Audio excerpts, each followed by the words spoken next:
So anyway, what I was telling you is about me and my cousin Tinker growing up in Masontown. He came up with this idea that he said, we're just kids, but we could start a business and we could make some money. And I said, well, okay, what? What do you got in mind? He said, well, if we could make a little bit of money, we could go to movie. Here come a movie to town called The Wolfman Meets Frankenstein. Tink said if we could make a little money, we could go see that movie. What do you think? And I said, well, how are we going to make any money? I mean, crying out loud, I was just a little kid and so was he. But he's 3 years older than me, but he said, well, I'll tell you what, you got your red wagon, don't you? I got one. I thought I saw you have. I said, yeah, I got one, a little red wagon. Metal. They were really built back then. 1956, they did things with pride. Anyway, he had one and I had one, and his idea was this. We would get into the scrap metal business. And I never even heard of it before. Scrap metal? Somebody would buy that? If you threw away an old sink faucet? He said, yeah, even things like nails, and screws, and washers, nuts and bolts, things you find all the time. I've been kicking them off the sidewalk. Every time we go out, we find something laying there. It's an old spoon or something. I said, so what are you saying? He said, well, you get your wagon and I'll get mine. And we'll walk around town. And you used to be able to do that back then. It's not dangerous to walk around town in 1956 like it is today. The whole village would raise kids. I mean, everybody looked out for you. And so even the grown-ups were used to it. Heck, my mom and dad and my grandparents, they would send us to the store to have a little shopping list, with stuff wrote down, and we would go down to the local Clover Farm store and hand it to the fellow in there, and he would go around and gather that stuff up and put it in a bag. We had money with us. We was even little kids carrying money, and it was a leather change purse that we carried. And the money would be in there to pay for it, and he'd put the change back in there and give us the bag. And so we were used to moving around town a lot like that when we was little. Everybody watched out for us. Everybody knew everybody else. So I said, well, okay, where are you going to sell this? Where do you take it when you gather it all up? He said, down the junkyard. He said, down to Morozic's, down on the other end of town. He said, they got old cars down there. That's a big pile of old junk, an old car. He said, but we could pick up stuff off the street, and that would be doing, that would be helping out. People run over stuff with their tires and get flat tires. We could be helping. And I said, I don't know if there's enough stuff. Well,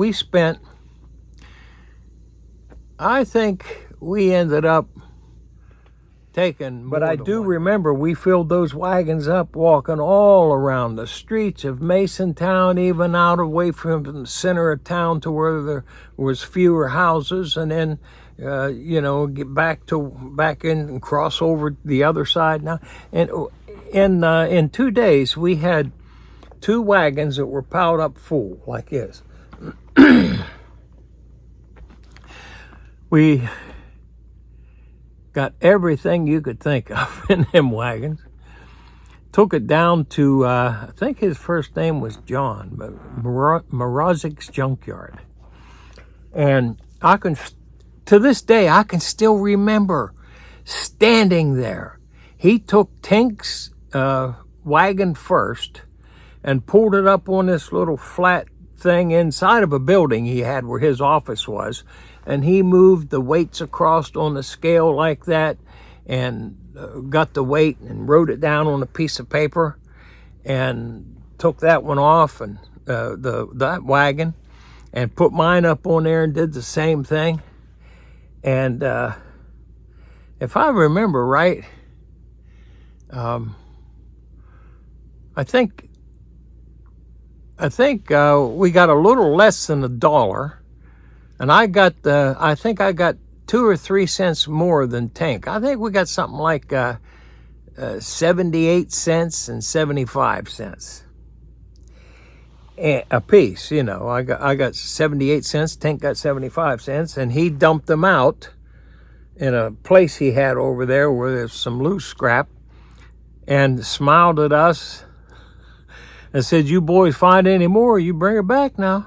He says, "I'll be here waiting for you."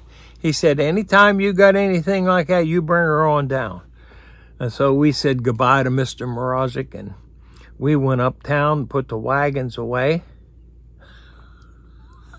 Because, yeah, we did go a couple days, because when we got up in the morning to take it down to the junkyard, it was in the morning. It was early. And we took it down. So we had the whole rest of the day ahead of us. And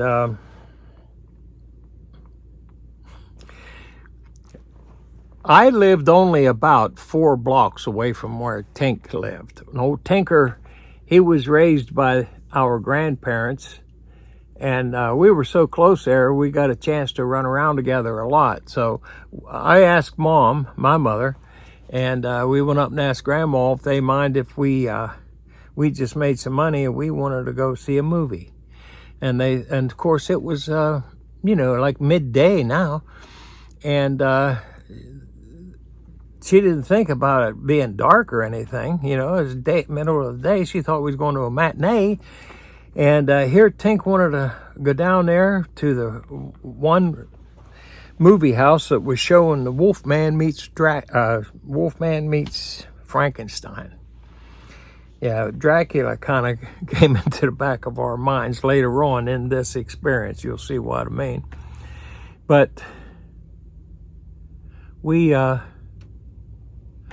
went in, I think it was about 4:30 in the afternoon. We were all dirty, from gathering up stuff and fooling around with that scrap metal and that. So we did wash up and put a different new set of clothes on and went downtown, and we went in,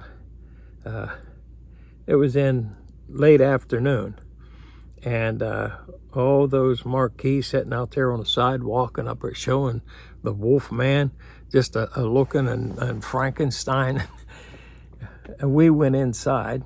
I used to have these old machines, if you'll remember them. They were, I don't know, about 6 feet tall and yellow. They made popcorn.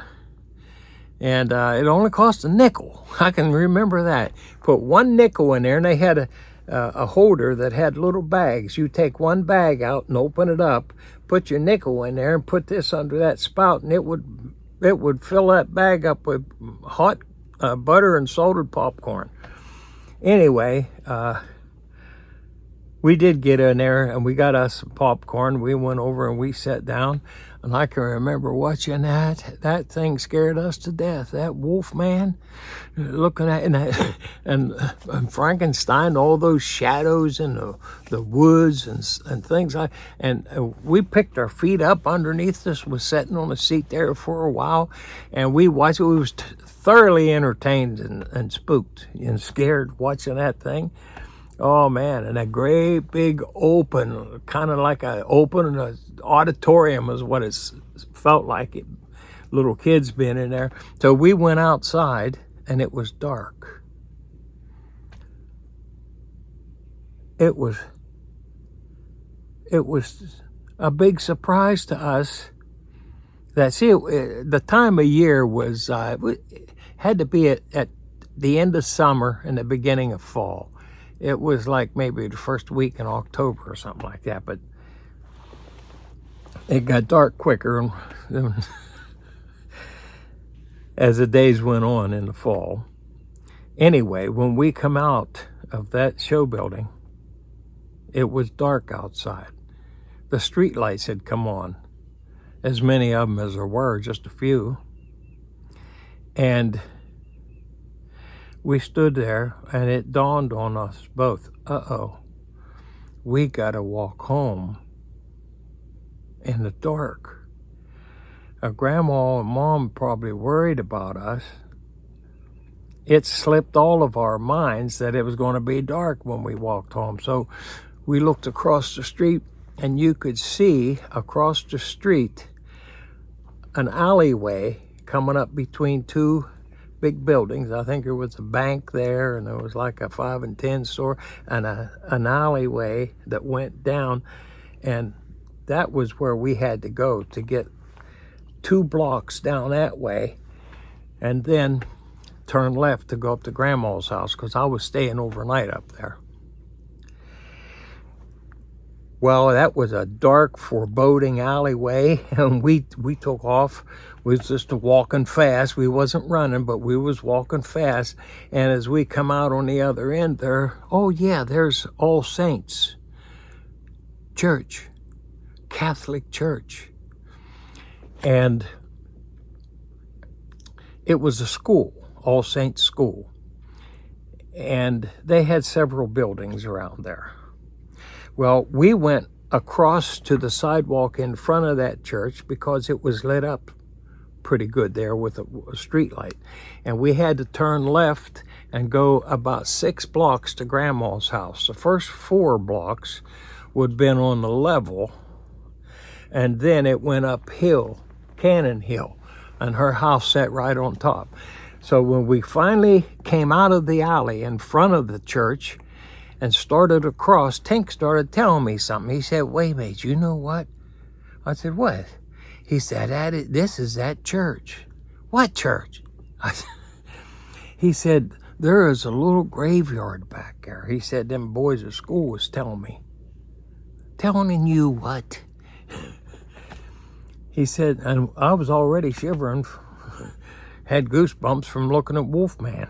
But Tank went on to tell me as we're walking across there that there is a small cemetery back there with 6 or 8 graves in it. I mean a little one, surrounded by some kind of a fence and some hedges and stuff. And there is one grave marker in there. It's about 5 feet tall, some kind of a monument kind of a thing, a pedestal that stands up. And he says, and the top of it is pointed like it, and it's broke. He said, there's a crack around the top that's shaped like a pyramid, and so it'll spin. And here what it was, we found out, learned later on, I didn't even know what a rebar was. But this thing had a rebar through it because it was made out of poured concrete. And that would strengthen it up. But somehow it cracked, and the top part of it was loose, a little bit loose, so you could actually spin it on the rebar. And Tink said, well, I was told if you get down there, it has to be when there's moonlight shining on it, but no sun. And that's what we got right now. Look at that moon. And I looked up like that. Yeah, it is a big moon up there. What about it? We was almost there, ready to turn and start our trek up toward Grandma's house. But he said, looky there, right down there. And you could look at this sidewalk between 2 buildings on that Catholic compound and see the edge of the cemetery. And it was wee little, right beside a convent where the nuns stayed. He said, I'll tell you what, I ain't afraid of no Wolfman. He said, if Wolfman, remember them toad stickers we made? Yeah, he said, and them clubs. He says, I know how to use them, but hey, listen, I ain't afraid of them. I said, well, what are you talking about? Let's get up. He said, why don't we just walk down there and see if them boys are lying to me or if it's telling the truth? He said, we could spin that around. You're fast. He said, you can run faster than me. He said, I run fast. We don't have no stickers, no toad stickers. We got no billy clubs or nothing like that. But what we got is we got feet. We can run. He says, I mean, we can boogie. He said, let's get down there and twist that top and see what they say. I said, well, what do they say? They say if you twist it, the tomb comes up out of the ground and the mummy walks out of there. And I said, oh, for crying out loud. You really want to go down? He said, yeah. He says, and we'll find out. We'll find out if they're lying to me or not. We ain't got nothing, he said, to hold us back, but boy, we sure could run if something did come after us. So we kept walking, talking like that, and went right past our turn, headed down that path toward that convent. When we got up close to the convent, we looked over to the right, and I'll be darned, there was a way back into this little cemetery that was surrounded by a black wrought iron fence and a gate. And there stood in the moonlight this pedestal, 5 feet tall. We went back there and looked, and there was, maybe these boys is right. We looked up there, and there was a crack around under where it went to a point like that and then come down right here. And Tank reached up there and got a hold of it and turned it, and it went a little ways, and then it got caught. It wouldn't just spin around easy on that rebar that was going through it. So he got 2 hands on it, and I got around the other side, and we went like this, and it screeched to pass here, like that. And he turned it again, and it started getting easier, I think, because we were breaking pieces of the rock off on the rebar. And we turned it like that, and we heard boom. And we stopped. Said, what was that? Here, we was standing there screeching that thing, and back behind us, a nun heard it up in the graveyard, screeching. She stepped, now it was a little bit of a, kind of a breezy night, not real windy, but it was really breezy though, and she stepped out and had that porch light behind, like she looked like a silhouette standing in front of that light. You couldn't see what she was, and the wind was blowing that, the things a nun wears like a cape, and had that hat on and that cape, and she stepped out there, and it looked like Dracula. So that's what I meant when I said he come into the story here. Well, here she was, all we could see was a silhouette standing on the porch down there, going like this. And then she turned like that to see what was making the noise in the graveyard, and it was us, 2 boys in that graveyard. She started up there after us. Oh my goodness. Talk about an explosion. We took off out to the side instead of coming back down the way we went up, right through the hedges, ran through between 2 buildings there and out onto the sidewalk. We thought Dracula was coming after us.